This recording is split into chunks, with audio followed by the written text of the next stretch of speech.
MCQ number 1 is an alcohol that contain only one hydroxyl group, it is called. तो आपके पास correct option है monohydric. वैसे हम discuss कर लेते हैं, अगर 2 हाइड्रोक्सिल ग्रुप होंगे तो डाईहाइड्रिक, 3 होंगे तो ट्राईहाइड्रिक, और अगर मोर देन 2 लिखा हुआ हो, कोई लिमिट ना बताई हुई हो, तो वो पॉलीहाइड्रिक अल्कोहल्स होते हैं. Next one is an alcohol that contains 2 hydroxyl group that are dihydric. और अगर नेक्स्ट है how many types of monohydric alcohol are there. तो मोनोहाइड्रिक अल्कोहल की 3 टाइप्स होती हैं, प्राइमरी, सेकेंडरी, टर्शरी, जिनको आप 1 डिग्री अल्कोहल, 2 डिग्री अल्कोहल और 3 डिग्री अल्कोहल कहते हैं, राइट.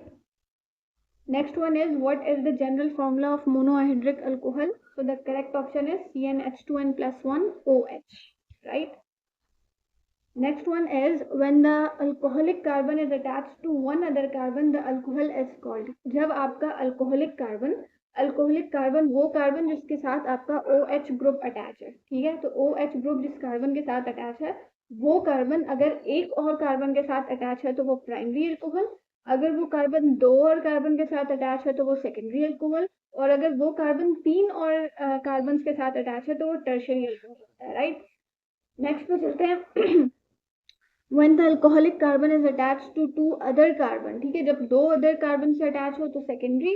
और नेक्स्ट MCQ भी हमारा इसी से रिलेटेड है. When the alcoholic carbon is attached to 3 other carbon atoms, so that is tertiary alcohol. What is the geometry of alcohol molecule? That is tetrahedral geometry. ठीक है. In alcohols the carbon and oxygen atoms are sp3 hybridized. ठीक है, ये बहुत छोटी छोटी बातें हैं जिनको याद रखना बहुत जरूरी है. What is the bond angle of water? Water का bond angle होता है 104.5, ठीक है. नेक्स्ट है what is the bond angle of alcohol? That is 108.9. अब इससे पता क्या चलता है कि आपका जो अल्कोहल का बॉन्ड एंगल है वो वाटर के बॉन्ड एंगल से थोड़ा सा ज़्यादा है. वाटर आपका 104.5 है और अल्कोहल आपका 108.9 है. नेक्स्ट इसी से रिलेटेड है how does the bond angle of alcohol compare to that of water. Slightly greater than water, right. Next है what is the boiling point of ethanol. Ethanol का इसको हम मिथाइल अल्कोहल भी कह सकते हैं. इसका बॉइलिंग पॉइंट है 78.3.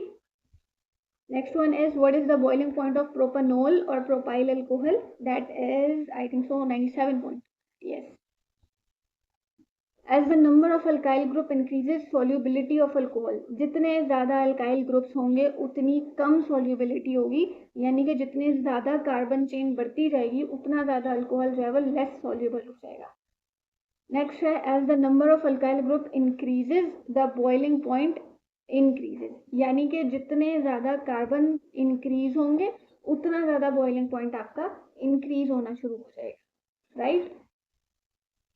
यहाँ पर हम ये भी कह सकते हैं the greater the number of carbon in the molecule the higher the boiling point of the alcohol. यानी कि उनकी बॉन्डिंग तोड़ने के लिए आपको ज़्यादा टेम्परेचर चाहिए होगा, जिसकी वजह से आपका बॉइलिंग पॉइंट जो है वो ज़्यादा हो जाएगा. Which type of alcohol forms the most stable alkoxide ion. The correct option is primary alcohol. आपका स्टेबल अल्को ऑक्साइड आइन बना लेते हैं. नेक्स्ट है which type of alcohol is the most acidic. सबसे ज़्यादा एसिडिक आपके primary alcohols होते हैं बिकॉज इनके पास जो ऑक्सीजन हाइड्रोजन एटम होता है वो ज़्यादा होते हैं, यानी कि हम कह सकते हैं इनके पास प्रोटॉन्स होते हैं और वो प्रोटॉन्स के ईजिली कहना चाहिए डोनेट कर सकते हैं. The correct order of ease of dehydration of alcohol. That is very popular MCQ.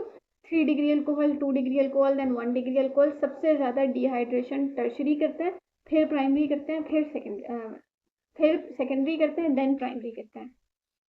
Next MCQ number 20. Which bond in alcohol breaks when attack by nucleophile. देखो जब न्यूक्लियोफाइल अटैक करेगा ना तो आपका हाइड्रोक्सिल ग्रुप निकल जाएगा. हाइड्रोक्सिल ग्रुप निकलने के लिए ज़रूरी है कि आपके पास जो कार्बन और ऑक्सीजन की बॉन्डिंग है ना वो टूट जाए, और जब वो टूटेगी तो आपका पूरा का पूरा OH ग्रुप बाहर आ जाएगा. So the correct option is C.